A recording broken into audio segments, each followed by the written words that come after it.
सृष्टि का वर्णन।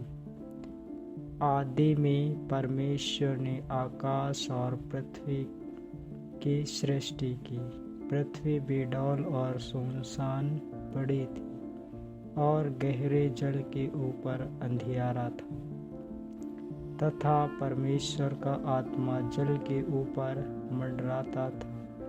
जब परमेश्वर ने कहा उजियाला हो, तो उजियाला हो गया। और परमेश्वर ने उजियाले को देखा कि अच्छा है, और परमेश्वर ने उजियाले को अंधियारे से अलग किया। और परमेश्वर ने उजियाले को दिन और अंधियारे को रात कहा, तथा सांझ हुई फिर भोर हुआ। इस प्रकार पहला दिन हो गया। फिर परमेश्वर ने कहा जल के बीच एक ऐसा अंतर हो कि जल दो भाग हो जाए। तब परमेश्वर ने एक अंतर बनाकर उसके नीचे के जल और उसके ऊपर के जल को अलग अलग किया, और वैसा ही हो गया। और परमेश्वर ने उस अंतर को आकाश कहा, तथा सांझ हुई फिर भोर हुआ। इस प्रकार दूसरा दिन हो गया। फिर परमेश्वर ने कहा आकाश के नीचे का जल एक स्थान में इकट्ठा हो जाए और सूखी भूमि दिखाई दे, और वैसा ही हो गया। परमेश्वर ने सूखी भूमि को पृथ्वी कहा, तथा जो जल इकट्ठा हुआ उसको उसने समुद्र कहा। और परमेश्वर ने देखा कि अच्छा है। फिर परमेश्वर ने कहा पृथ्वी से हरी घास तथा बीज वाले छोटे छोटे पेड़ और फलदायी वृक्ष भी, जिनके बीज उन्हीं में एक एक की जाति के अनुसार पृथ्वी पर उगे, और वैसा ही हो गया।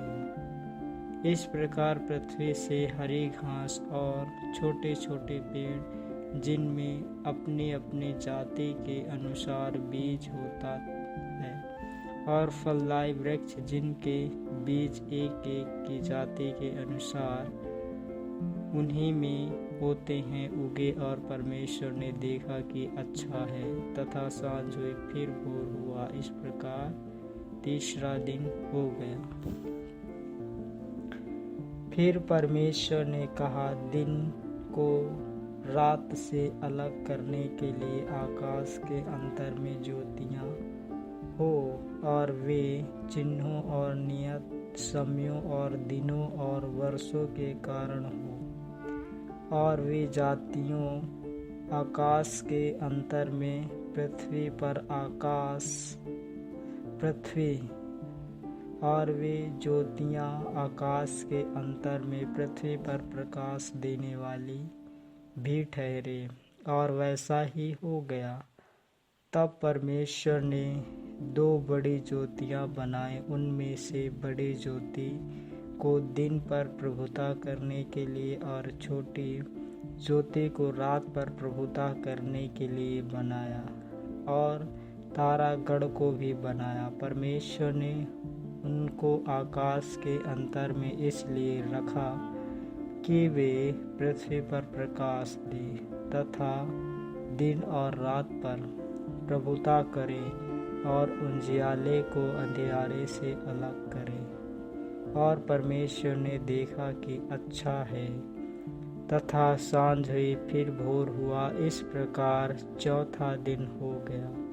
फिर परमेश्वर ने कहा जल जीवित प्राणियों से बहुत ही भर जाए, और पक्षी पृथ्वी के ऊपर आकाश के अंतर में उड़े। इसलिए परमेश्वर ने जाति जाति के बड़े बड़े जल जंतुओं की और उन सब जीवित प्राणियों की भी सृष्टि की,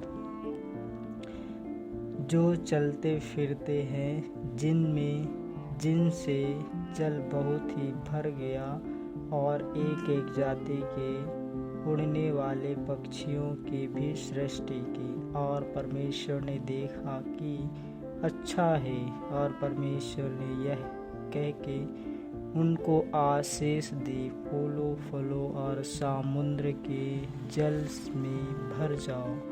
और पक्षी पृथ्वी पर बढ़े तथा सांझ हुई, फिर भोर हुआ। इस प्रकार 5वां दिन हो गया।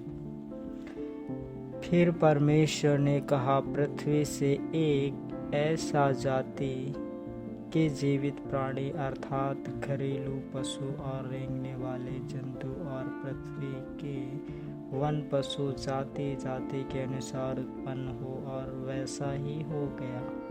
इस प्रकार परमेश्वर ने पृथ्वी के जाति जाति के वन पशुओं को और जाति जाति के घरेलू पशुओं को और जाति जाति के भूमि पर सब रेंगने वाले जंतुओं को बनाया। और परमेश्वर ने देखा कि अच्छा है।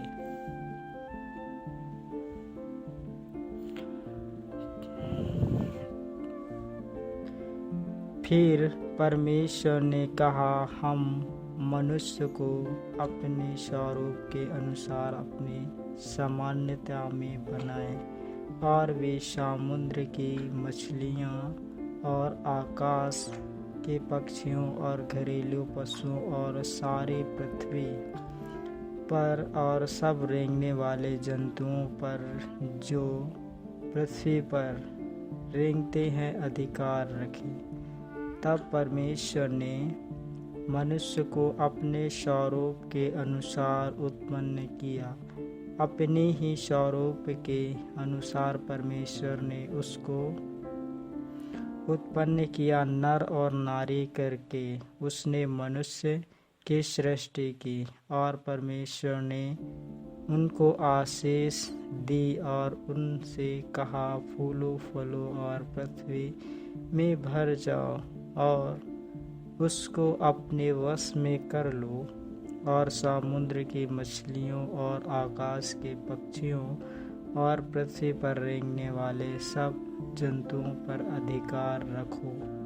फिर परमेश्वर ने उससे कहा, सुनो, जितने बीज वाले छोटे छोटे पेड़ सारी पृथ्वी के ऊपर है, और जितने वृक्षों में बीज वाले फल होते हैं, वे सब मैंने तुमको दिए हैं, वे तुम्हारे भोजन के लिए हैं। और जितने पृथ्वी के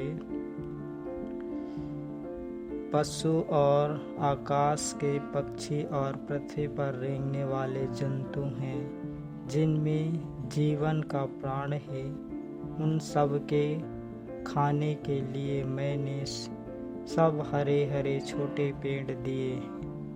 और वैसा ही हो गया। तब परमेश्वर ने जो कुछ बनाया था सबको देखा, तो क्या देखा कि वह बहुत ही अच्छा है। तथा सांझ हुई, फिर भोर हुआ। इस प्रकार 6वां दिन हो गया।